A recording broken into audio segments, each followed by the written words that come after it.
Good morning and welcome to this webinar on sustainability and digital innovation, organized by Digital Cooperation Organization and AT Digital. So let's wait a few seconds more for participants to join before we start. Also, let me give you some small instruction. This webinar will run from 10 o'clock until 11 o'clock. We will have the interventions of our esteemed speakers, and also we will have also time for questions and answers.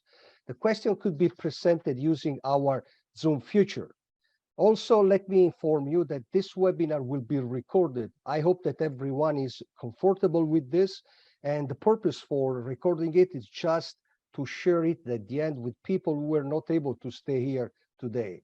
Now, before introducing the speakers, let's move to the topic of the webinar, sustainability and digital innovation, the next business shapers.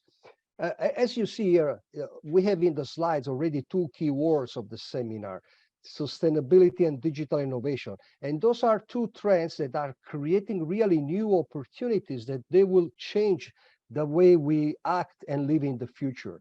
Also, let's say that it's not just a matter of opportunities, it's also a matter of challenge. So during this hour, we will discuss with our speakers how digital technologies can help us to manage and innovate our role in business ecosystem, and also to support the sustainable development in business and society. And also, we will discuss how, for example, the role of government, the role of the other stakeholders, they can support entrepreneurs, companies in developing the sustainability and the digital innovation. Now, I would say that we have today three esteemed speakers. We have the Professor Said Itkifikar from DCO. We have Professor Staffan Mubin from AT Digital and KTH Sweden, and we have John Agri also from KTH and AT Digital. Now, let me present a little bit the two speakers. I would like to present quickly Staffan. Staffan moved in top-level management, moving from coming from the business, and so he is a real expert in sustainability and digital innovation, and he has published a book on information communication technologies. He is also part of the steering group for the roadmap for ICT industry to meet sustainable challenges. Jan has 30 years as a business developer in several corporates, and he has always focusing on the possibility of combine new technologies and transformation to obtain a sustainable development. He is now also a visiting professor for executive education at KTH in Sweden, and he is responsible together with Staffan for developing the online courses that focusing on sustainable digital innovation that were funded by AT Digital and are available for free on Coursera. From my side, I am Professor Salvatore Moccia. I am the head of Master School at AT Digital, and let me spend 1 minute on AT Digital. It's a pan-European multi-stakeholder open innovation ecosystem where we gather together European corporations, small and medium-sized companies, universities, startups, research institutes, etc., etc. The two pillars of AT Digital are innovation and education. And we are proud to say that we'll build the next generation of digital ventures. Now, going back to the topic of our webinar, sustainability and digital innovation. Let me start with a first question for Staffan. I said at the beginning, Staffan, that digital innovation and sustainability are two key words for our daily life, no? And let me ask you quickly, how is the market changing? What are the driving forces that you can observe in this field? Thank you. Thank you, Salvatore. I just would like to start framing this perspective a little bit in order for us, if you can also provide me with the slides, I can show you a little bit of, if you look at digitalization as such, it's quite interesting because digitalization has both an environmental If we go into the next there, if we go into one more slide. If we look at digitalization, it has both a negative impact on sustainability because it is, in fact, how we using digitalization. It also contributes to between 2 and 4% of all the greenhouse emissions. But on the positive side, which is quite interesting, why we're having this seminar, is that if we're looking at what digitalization can bring, we can reduce reduce emissions with 15 to 20%. So in fact, by looking at how digitalization enables industries and enables solutions, we can act much more thoroughly and stronger towards sustainable solutions. And that is quite interesting because that also brings up totally new opportunities for businesses and for society as such. And if we take in the next slide, we can see that there are mainly 3 trends. Next slide, please. Mainly 3 trends, if we take it very broadly, that where digitalization comes in. First of all, digitalization brings or enables much more a value based on what digitalization does. And when we have digitalization and information-based services, it's very easy to scale them and to increase them with zero marginal cost and with much lower cost and much lower emissions. And since the value and the important part of a solution comes from a digitalization service, it also brings much more efficiency into the service. For example, and we debundle what we're talking about in academia. We're unbundling the value from the resources. And a typical example is this video conference where we in fact have been able to meet and taken the virtual meet instead of a physical meet. But digitalization also opens up for, if you go back to the last one, it also opens up for matching supply and demand in real time. And that in case is also improving the asset utilization.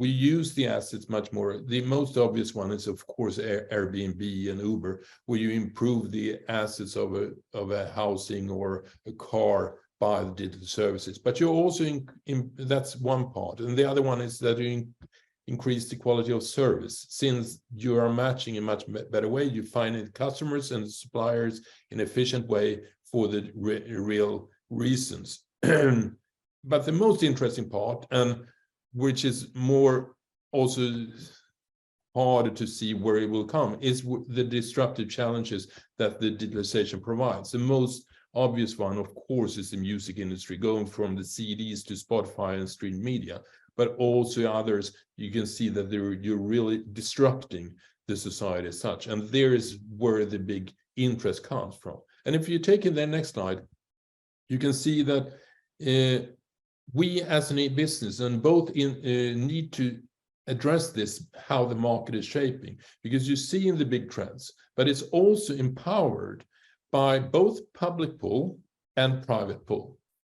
And the public pull is coming from legislation with reporting taxonomy that is very big in Europe, for example, but also from stimulation. For example, if you're taking the Build Back Better project in US, it's $2 trillion that have been put into investment in infrastructure and in inventions in order to support the development of a more sustainable business. And here digitalization will play in a very important part. And in Europe, you're having the Fit for 55.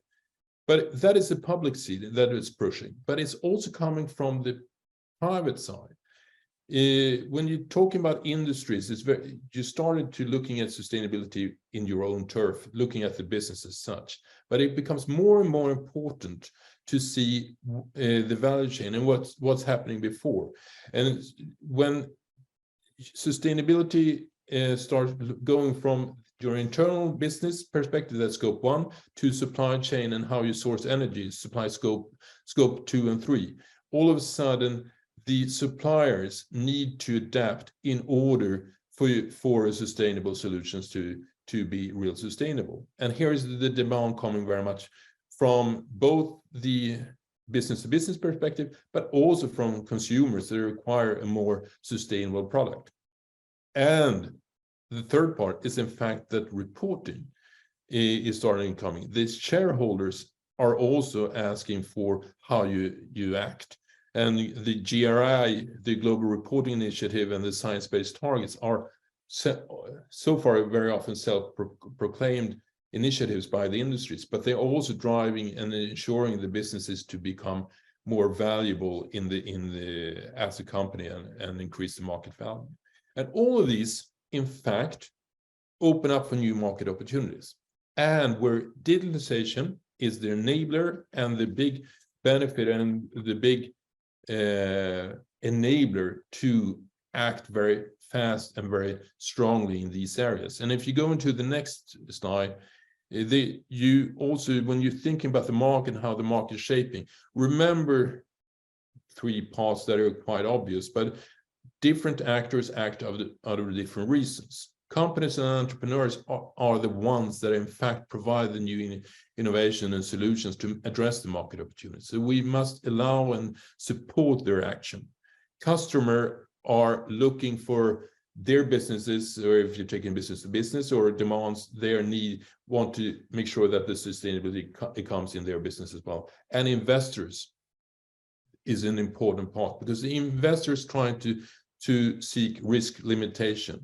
And if you're not acting on sustainability and you see that the regulation is coming, that increases the risk. But on the other hand, since you see the market is opening, you will also see the future winners. And that is very much what we see as the putting a little bit of frame here. And I would now like to launch a poll and a question for you in the as an attendees and looking at this. What do you see at the present market? If we launch the poll, where do you think the market pressure for a more sustainable development will come from? Please take a little bit of time, and now 10 or 30 seconds to respond. Where do you think the pressure will come from? And after that, I would like to give the floor back to Salvatore. Yes, Staffan, thank you very much. Now, waiting for the result of the poll, I would like to ask something regarding the DCO. As I said at the beginning, this webinar is co-organized by DCO and AT Digital. And let me share with you the DCO vision. That is a world where every country, business, and person have a fair opportunity to prosper in a cross-border and sustainable digital economy. So, Said, good morning. Thank you and for joining us. Can you share your viewpoints on this sustainable growth of the digital economy, and what are the challenges and what are the proposed solutions for meeting these challenges? Thank you. Yeah, thank you very much. Before proceeding to these like sustainability, I want to introduce DCO. I am presenting a few presentation slides about DCO. Digital Cooperation Organization is an intergovernmental organization established in November 2020 and headquartered in Riyadh, Saudi Arabia. As per DCO vision, we believe that in the world, everyone has a fair opportunity to grow in a cross-border and sustainable digital economy. DCO mission is centered to attain social prosperity and growth of digital economy. The DCO is already empowering its member state with a combined population of more than 600 million people, USD 2 trillion GDP, and more than 70% of the young youth population. There are numerous initiatives mentioned in DCO Roadmap 2030, which are focused on digital transformation, innovation, big data, social inclusion, and sustainability aspect by sharing evidence-based information, issuance of advisory, and doing advocacy for credible and supportive policies. Next slide, please. There are many things that you will see in the screen that we have 13 member states and a network of 22 plus observers. So basically, we are extending our cooperation with our member state on different aspects. So, so basically, this is somehow the introduction about the DCO member state, and our observers. Now, I came to the point that raised by my colleague Salvatore and Stefan about the sustainable growth of digital economy. It's a particularly relevant right now and urgent global priority agenda. It is the heart of the DCO agenda. For DCO, it is just about not just about how fast the digital economy grows, but how sustainable and inclusive it is. Next slide, please.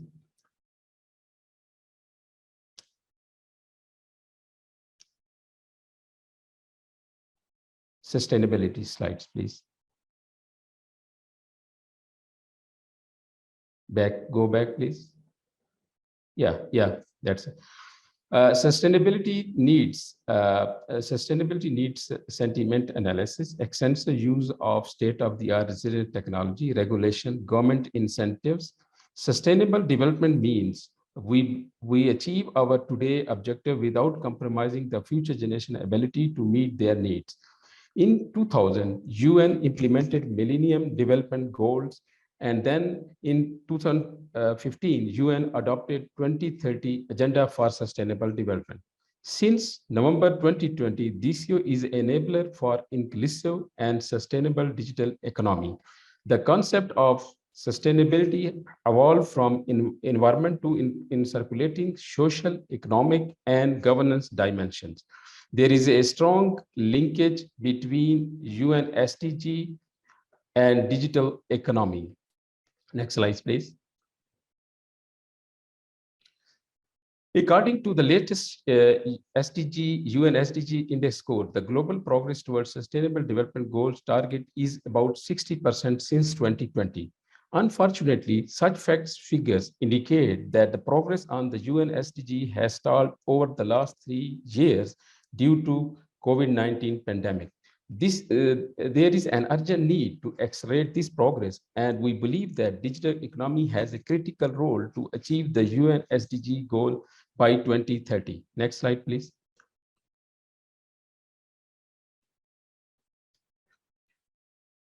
This is because of record growth and great potential of digital economy, which is already about 15% of the global GDP.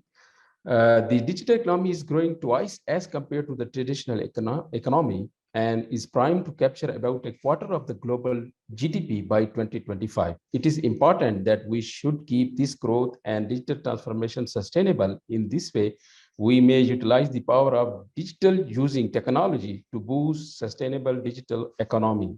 Next slide, please. While we speak the huge potential of digital economy to accelerate the sustainable development, we can't ignore the challenges it poses to the sustainability of planet, society, and the businesses.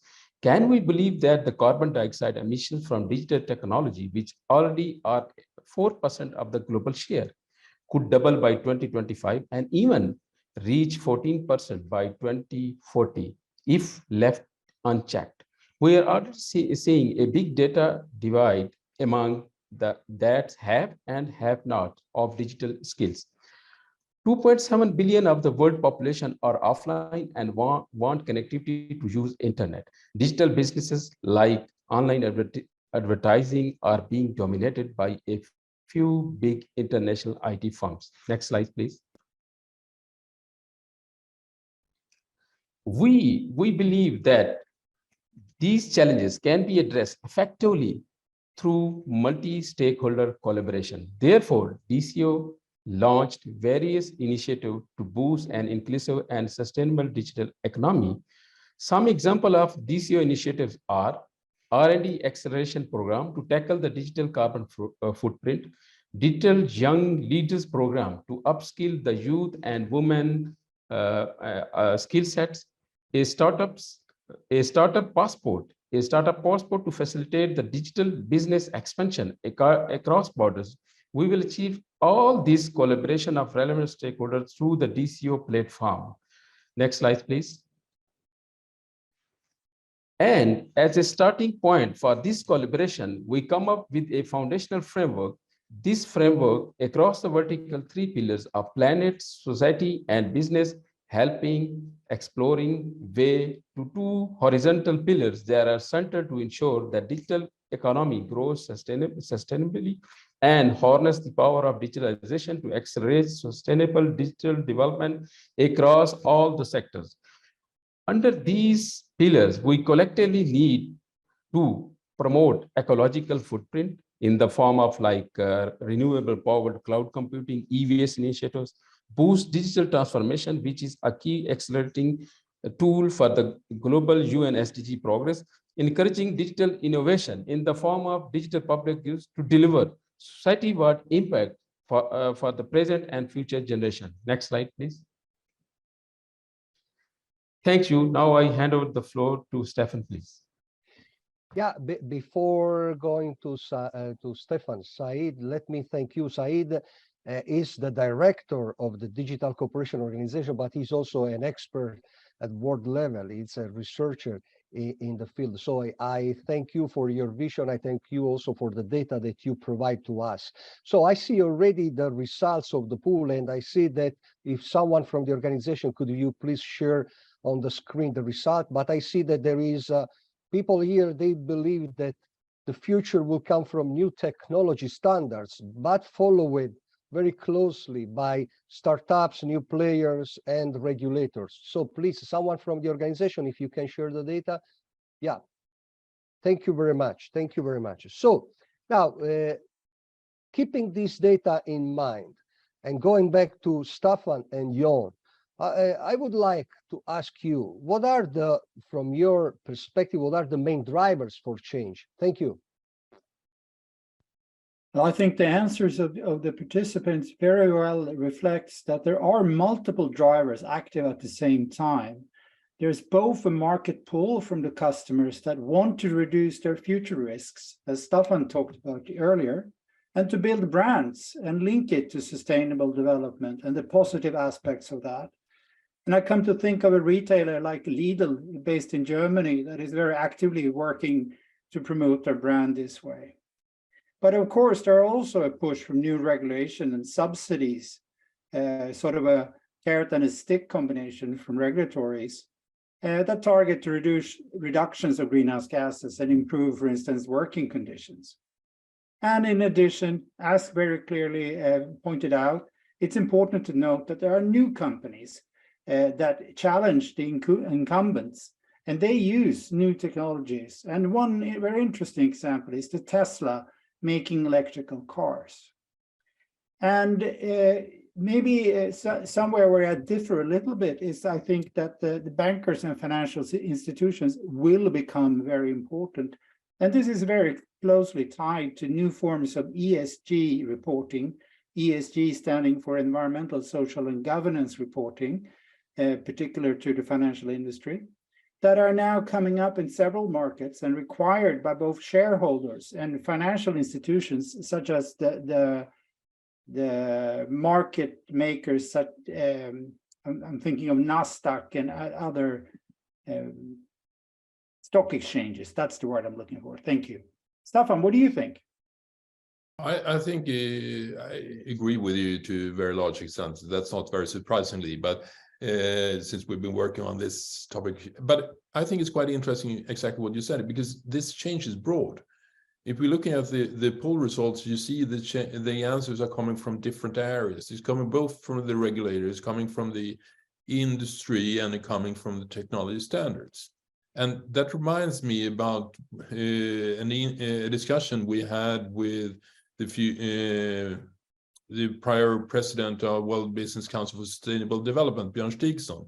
He said when industry started to be part of the talks for sustainability 25 plus years ago, or he said the issue of sustainability is too important to be left to the politicians. And seeing here that you now they are developing new technology standards, you're seeing that the new players coming into the industry, you're seeing that the market is in fact growing for new solutions. And that is quite interesting, because all of a sudden we see from just being a regulatory perspective when it comes to sustainability, all of a sudden it becomes a business opportunity. All of a sudden we need to challenge our perspectives that sustainability is just something we need to cope with in order to see how should we address this market opportunity that is there.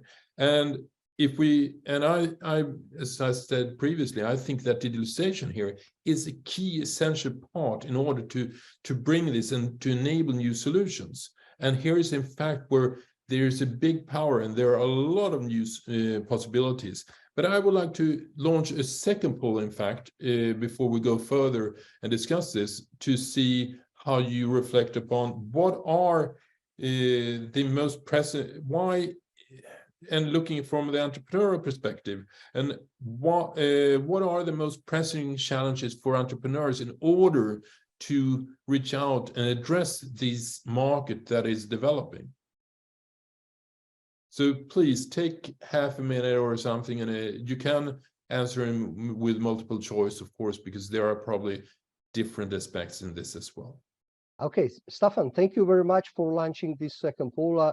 If I would like, we have been talking about entrepreneurs here, at least we mentioned them 3 or 4 times, and we saw also that they were part of the previous poll. So I would like to ask Jan, from your perspective, from your experience from the ground, what have you witnessed regarding entrepreneurs? And in the meantime, I would also ask the organization, if we have already the results of the poll, you can put it on the screen so Jan can also make a kind of reflection on the poll. Thank you. Jan, please. Thank you, Salvatore.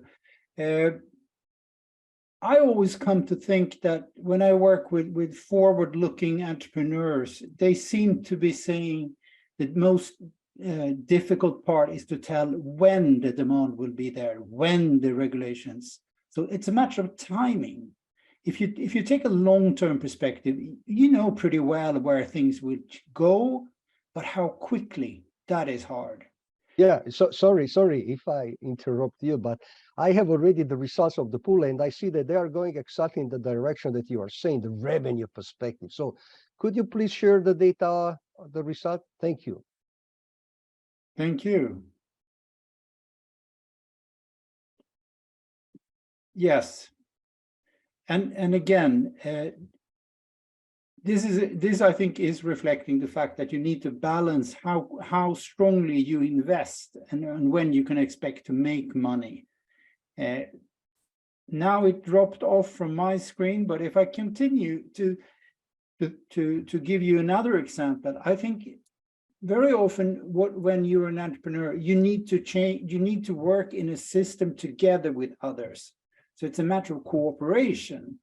And I think this is puts a particular challenge when you have a combination of not knowing the timing exactly, and you need to cooperate maybe with new players. But what is good with the digital infrastructure that we're building and the digital tools, it's a great tool it's a great set of tools, I should say, to help this cooperation. It enables you to monitor systems, to share data, and to learn, because you can do big data analysis on the system level. Could I maybe have the poll results back? There we are. Well, this is fairly well distributed. The internal resistance to change, I think, is always there. And there was a comment on the incumbents earlier, and I agree with the fact that if you are in a very comfortable position and you don't see a need to change, nothing will happen.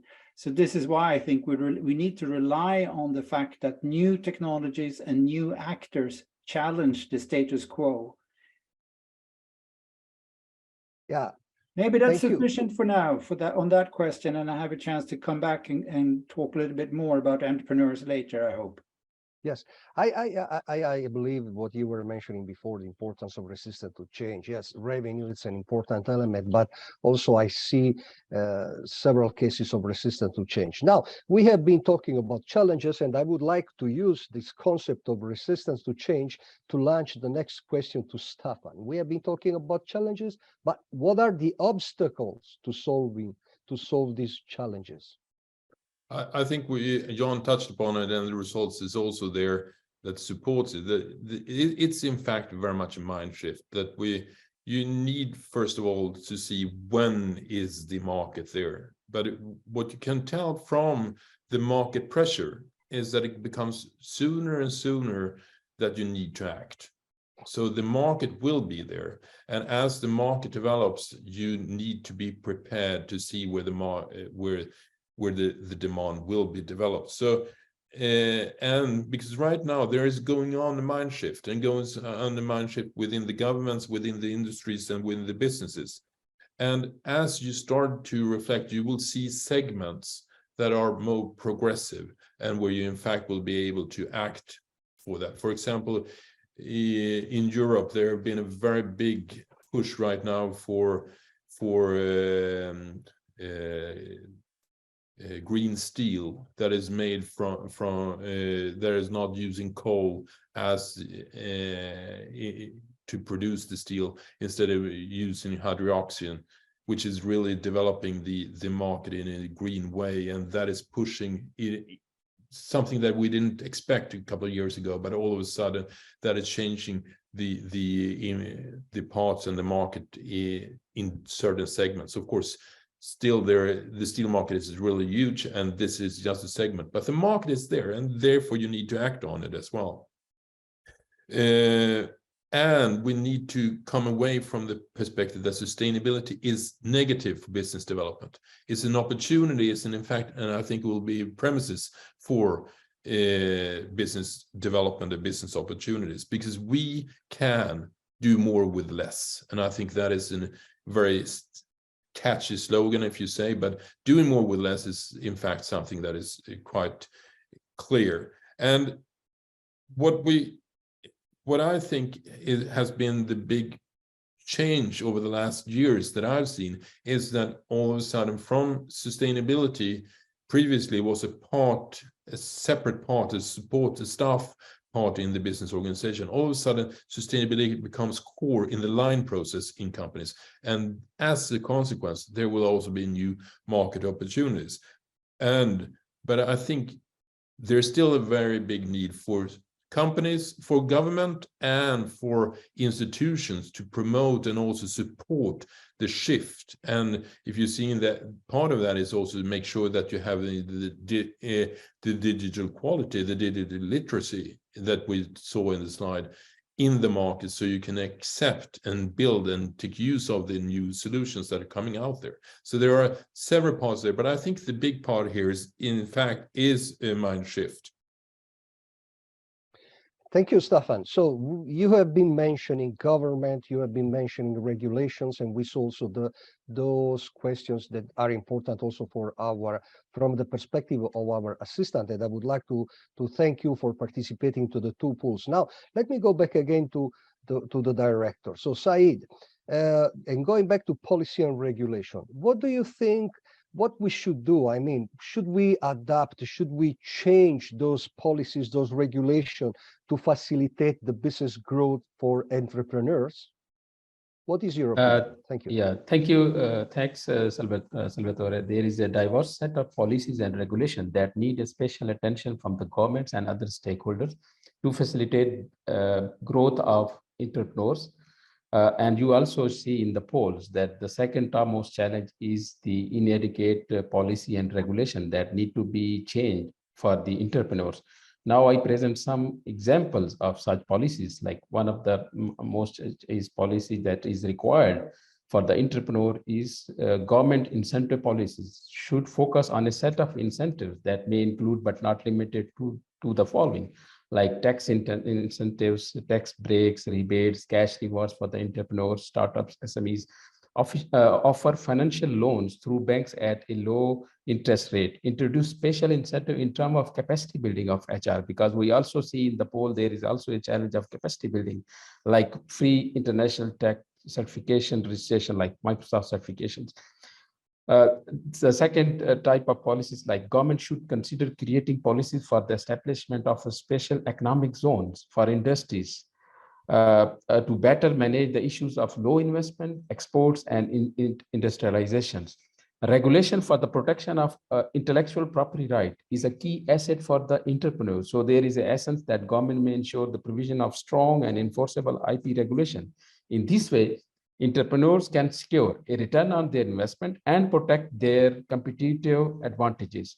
Government policies enables and facilitate cross-border expansion and for the startup and entrepreneurship to bring new knowledge, generate revenue and employment by advancing them in various aspects. For example, advancing entrepreneurs' mobility via visa policies by the governments and inter-government body for the enablement of entrepreneurs and startups, like entrepreneur visa for Saudi Arabia, because it's our member state, and the UK visa policy for the startup is also a good examples. We have also have an initiative, DCO Startup Passport, which I will explain in later. So it also helps the mobility of entrepreneur as well. There is need for the collective effort for the simplification of government regulation and administrative process to reduce time, cost and hurdles to start and run a commercial business by the entrepreneurs and startup. Like in globally, if you see the New Zealand, ease of doing business is less than one day. So government procurement policies, this is also a challenge. Entrepreneurs, startup and SMEs sometimes face difficulties to participate in the public procurement market due to some issues in the public procurement policy and regulation. And there is an essence for the government to pay attention to this key challenge. Last but at least, the educational policy is critical for the effective and sustainable entrepreneurship education ecosystem to enhance entrepreneurs' skill sets, behavior, mindset among the students. Such a policy includes many aspects, like, for example, entrepreneurship courses, degrees, tech approaches, agile curriculum development. This is also very important. Capacity building of teacher to teach entrepreneur courses, allocation of sufficient fundings. Thank you very much. Now I hand over floor to Salvatore. Yeah, thank you, Saeed. Thank you to our director. I made here, I took notes from your intervention. I made a long list of, let's say, regulation and policies that are needed. And I like also the last element that you mentioned, the importance of education. And I would say that, for example, at Digital, one of the slogans that we use is that innovation is nothing without education. So I fully support and understand what you are saying. Now, I would like to go back again to this the importance of the regulation, the importance of governments, et cetera, et cetera.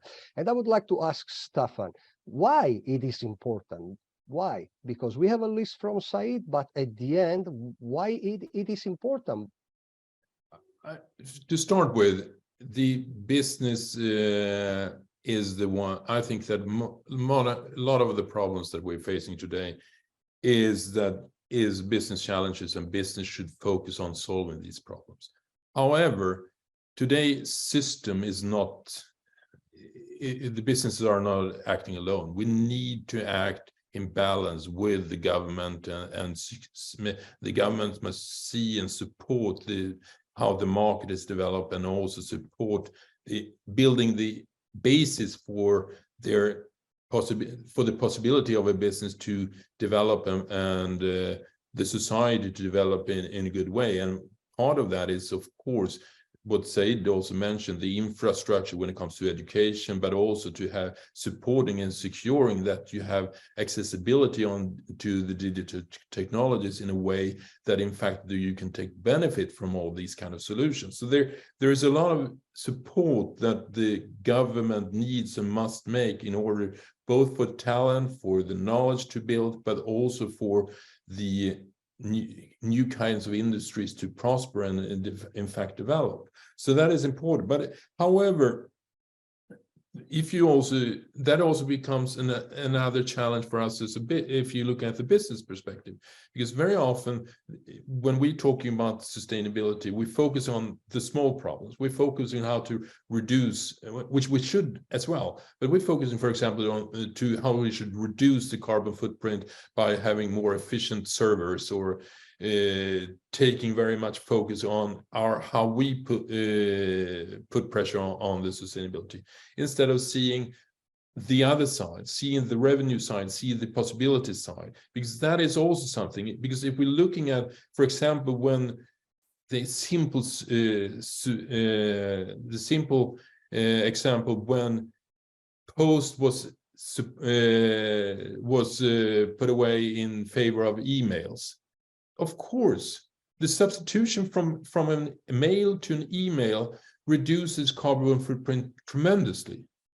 But the big interest here is not when you're looking at just the substitution of a specific product. Is when you start looking at the system and start to intervening between government and between public stakeholders, as well as the private businesses. For example, what we've seen in studies, if you're looking at route planning in urban areas and making that more efficient with digital solutions that have a greater sustainable impact as well as profit impact than just looking at how you should reduce something else. And here comes the important then back. And I think Syed will probably comment on that later on, or perhaps right away, because I think if we understand our roles as public and private, we also see that the importance of public procurement will become even more greater. And I think if the public side understands how they can support how to drive, I think that will be a great benefit for the societies and for the development of new sustainable solutions as well. What do you say to that, Syed?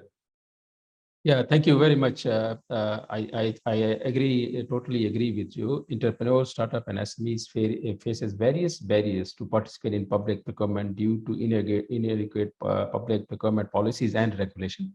For example, the regulation of public procurement can be complex in terms of procedure, standard, and certification requirement. Therefore, SMEs usually don't have requisite resources and ability to meet such requirement. Another challenge with the entrepreneur lack of information, awareness, and experience of public procurement processes. How to participate in the public procurement bidding procedures may also be considered an obstacle for the SMEs. Similarly, some government entities may prefer to work with well-reputed firms. This is also a hindrance for the SMEs. Another challenge, like there is a government bodies on some occasion publish tenders for mega procurement contracts. This is also a challenge for the entrepreneurs and SMEs, how to handle the mega procurement contracts. So government entities may also pose some short deadlines, along with lengthy bidding procedure for the private firms to submit their public procurement bids. However, SMEs lack in dedicated resources to prepare state-of-the-art bids within the stipulated time frame. So this is also a challenge for the entrepreneur startups. Thank you. Now I hand over the floor to Salvatore. Thank you, Saeed. Thank you. And yes, I see now from your interventions that the support, let's say, from the governments, it's important, but we are forgetting the private sector. So I would like to go back to Jon. So what do you think that the private sector can do to support entrepreneurs, let's say, to build this sustainable digital economy? Well, in the interest of time, I'd like to mention three things very briefly. And first of all, as a business, it's always important to help shape and support demand for new solutions, to be open and welcoming new solutions. And second, to take it one step further, is to be open to cooperation, where you share, the big companies share their expertise and experience to develop or co-develop new solutions. And third, of course, is to invest financially, to form joint ventures, or just to be a shareholder of small companies. So those are my three quick answers to that question. Thank you. Thank you. So one of the key words that we have been using here during the webinar is cooperation. And I would use this word to go back to our director, to Saeed. And what are the DCO key initiatives for growth of entrepreneurs? Because you were mentioning in the beginning, when you were presenting DCO, you were mentioning the importance of a cooperation. So what are the key initiatives? Thank you, my fellow, for raising this important question to me. Some of the DCO initiatives for the growth of entrepreneurs, startup SMEs, including MSMEs, are like Elevate 50. The Elevate 50 initiative aims to assist 50,000 entrepreneurs, startups, and SMEs in the DCO member state with a focus on youth and women by accelerating their digital transformation, providing required resources to SMEs for their online presence in a fully integrated e-commerce ecosystem, offering capacity building to startup and SMEs. The second initiative is DCO Startup Passport. This project aims to support startups in sustainable mobility from one DCO member state to another DCO member state so that they can expand their business by waiving the hard, expensive, and time-consuming administrative process requirement. Another project is Stride Platform, a platform that offers critical data and information to the startups and guide them about the DCO jurisdiction, provide training, mentorship, and coaching to expand their business internationally. DCO has also a Stride Association, and basically it's an association consisting of working groups and bodies that bring together government agencies and entrepreneurs to give voice to the entrepreneurs' challenges faced on the ground and offer an opportunity for the entrepreneurs to discuss the possible solution to these problems, their problems associated with the government at respective bodies working group of the Stride Association. So basically, there are many other projects, but due to limited time, there are some other examples like Digital Taxation Project, DCO Startup Pavilion Initiative at LEAP 2023 in KSA, Digital Economy Maturity Index, and DCO FDI project in collaboration with WEF. Such DCO projects are also helpful for the entrepreneurs, startup, and SMEs to boost their domestic and cross-border businesses. Thank you. Now I hand over the floor to Salvatore. Okay, thank you very much, Sai. I would like now to go to one of the questions from the public, and I thank you, the assistant. How should companies see and approach sustainable development goals? I believe, Jon, you can answer to this question, yeah? Let's see. Yes, thank you very much. I think it's very important to understand that the SDGs, the Agenda 2030, is something that a lot of people in this community working with sustainable development relates to.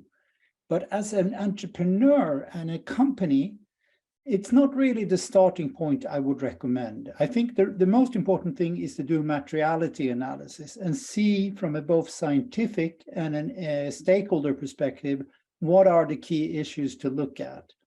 Only after having done that, it's sort of meaningful to look at the Agenda 2030, especially when you want to communicate what goals you support, because you cannot really say that you support all of them equally, and the materiality analysis helps you to focus on the most important one and to explain why they are the most important ones to your business. And there are several tools that you can use in order to sort of dig into the SDGs, or the Sustainable Development Goals. And one is, of course, the SDG Compass, a guide that has been developed in 2015, by the Global Reporting Initiative, the UN Global Compact, and the World Business Council for Sustainable Development. Okay, thank you very much also to the public for this question. And now let me go back to Staffan. We have been talking about the importance of the role of governments, the role of public, let's say, policies, etc. But I would like to go back to the role of the founders of this company, because at the end, as we saw in the first pool, at the end, we need a startup. We need someone to start. Yeah, it's true that it's a matter of regulation. It's true that it's a matter of the market, etc. But from the founders' perspective, so how they should build and maintain this successful, innovative business? And I think, thank you. I think it's very much depending a little bit of course, what kind of business you're in. But it's very much close to what Jon said. It's start to understand your own business from the beginning. If you're not a digital startup, or if you're having a business that is not total that have other impacts as well, you need to understand what are your scopes as well, and understand your business acumen to another degree, but include sustainability in there. Include sustainability as part of it, and understanding what are how are you affecting. The next thing you should do, and I think is very much similar also to what John said when it comes to looking at the roads ahead. When you understand the impact, when you understand the impact from sustainability, the next phase is in fact to see, okay, could I go even further? Could I use my technology to avoid some emissions? Could I use it in order to be a little bit disruptive in the market? Could I use it to change something and enhance my competitiveness by doing something that really changes or interfering with the market? And if you're doing real great in the next, and when you're seeing that you start enamoring and getting some kind of attention from the customers, you will also, because you need to get the pull from the market as soon as possible, because that's what drives business. And if you get the pull, you can start adapting and moving forward. And sometimes don't be afraid also to include yourself or look to your business as you should make all the solutions, because the big challenges and where we have seen the most of the impact coming here is new alliances across sectoral alliances that really are building a change for change, a change initiative that is cooperating and doing cross sector. And I think both for new startups or new businesses as well for incumbents to look broader than just your silos, and you looking just for your own normal business systems to see how should you act and how could you cooperate and how could you using or you make new definitions of the market and may support that in a business way. I think that's where you should look at a founder or a business owner or a managing director. So it doesn't matter, Salvatore, if you're the founder or if you're the business leader. You should look in how should take care of your business first, seeing what could you do more, and then seeing how could you partner with others to be as powerful as possible in the market and in the change that will follow. Okay, Staffan, thank you. Thank you very much. I perfectly see and share your point. Now, let me present to the speakers another question from the public. Where are sustainable digital innovations taking place at present, and what is driving innovation? So who would like to answer to this question? Staffan, Jan, Said? Yeah. Staffan, you? Okay. I can go again, and I think what we have not stressed, and what is one thing that we're seeing adapting, what we're seeing in fact what taking present. I think in fact John is the most specialist especially in this. It's the focus on circularity. Is in fact to see how we should prolong the use of different things and how we not trying to build everything so that it should be disposable as soon as possible, but in fact that will build circularities and where we decouple and make use of the product in a longer way, and see how you should build a recycling business, or where you should increase the asset utilization through product as services, for example. I don't know if you can add on to that a little bit, John, because you're a prominent expert in this field.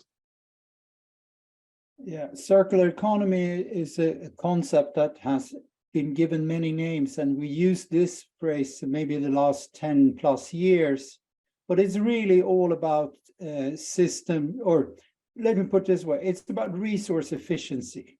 And sometimes we use the phrase doing more with less.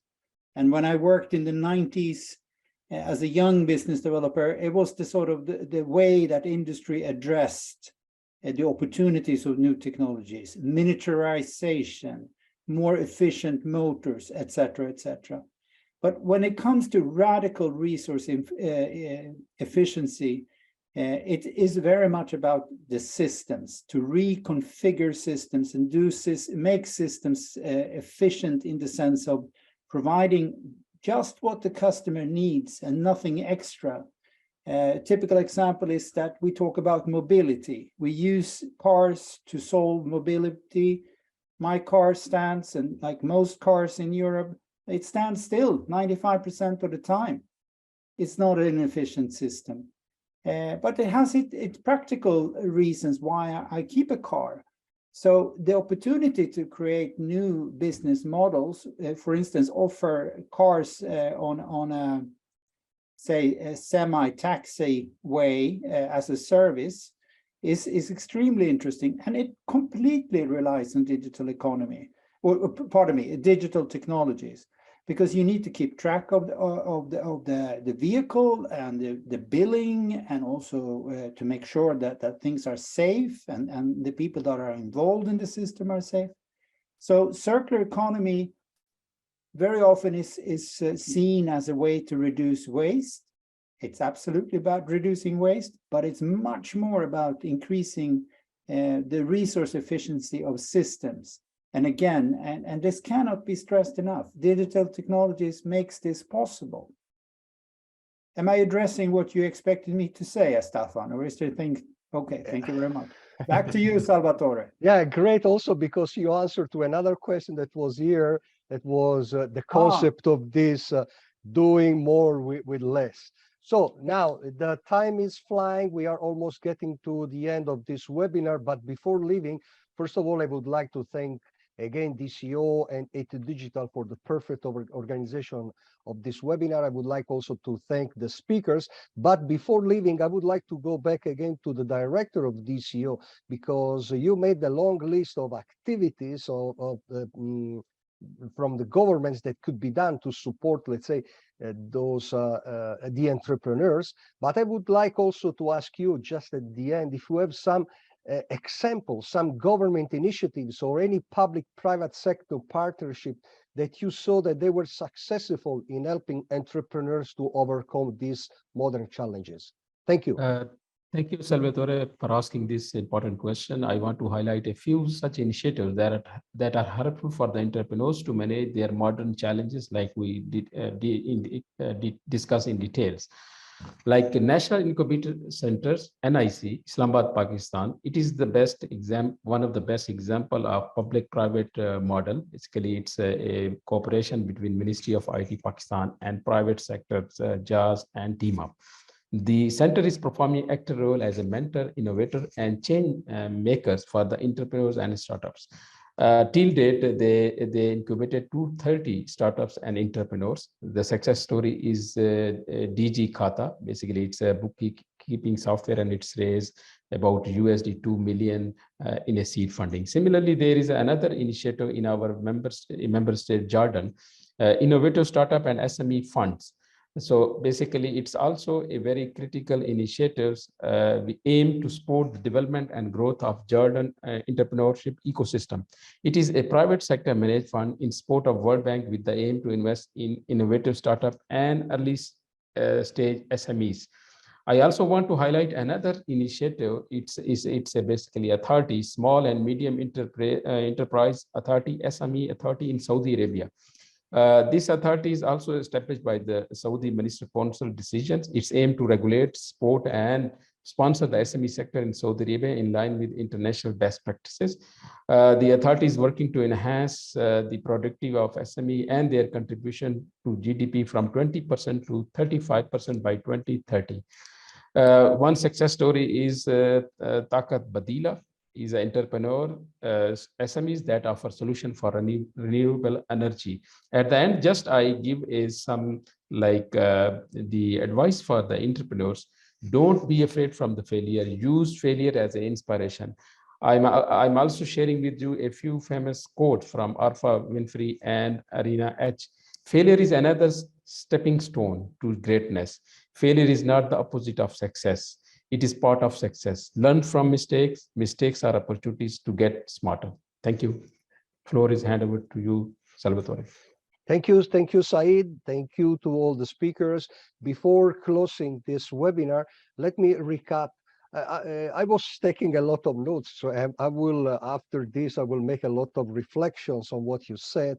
But to summarize a little bit what we have been analyzing today, I would say I have three key words here on my notes. The first one is challenges. We saw that this is a time of challenge. So, for example, Jon, you were referring to this circular economy, the circularity, but it's a concept that goes back to the, let's say, to the 90s you were mentioning, but it's a challenge. So the new consumers, they care about the future, they care about sustainability, and it's a challenge. But at the same time, and I go to the second word, opportunity. So this is not a time of challenge. It's not only a time of challenges, it's also a time of opportunities. You made, for example, Said, at the end of your intervention, you made a list of examples of opportunities, and you were saying, use these opportunities. You take example from this. See, this is a good, let's say, example how to develop a new business.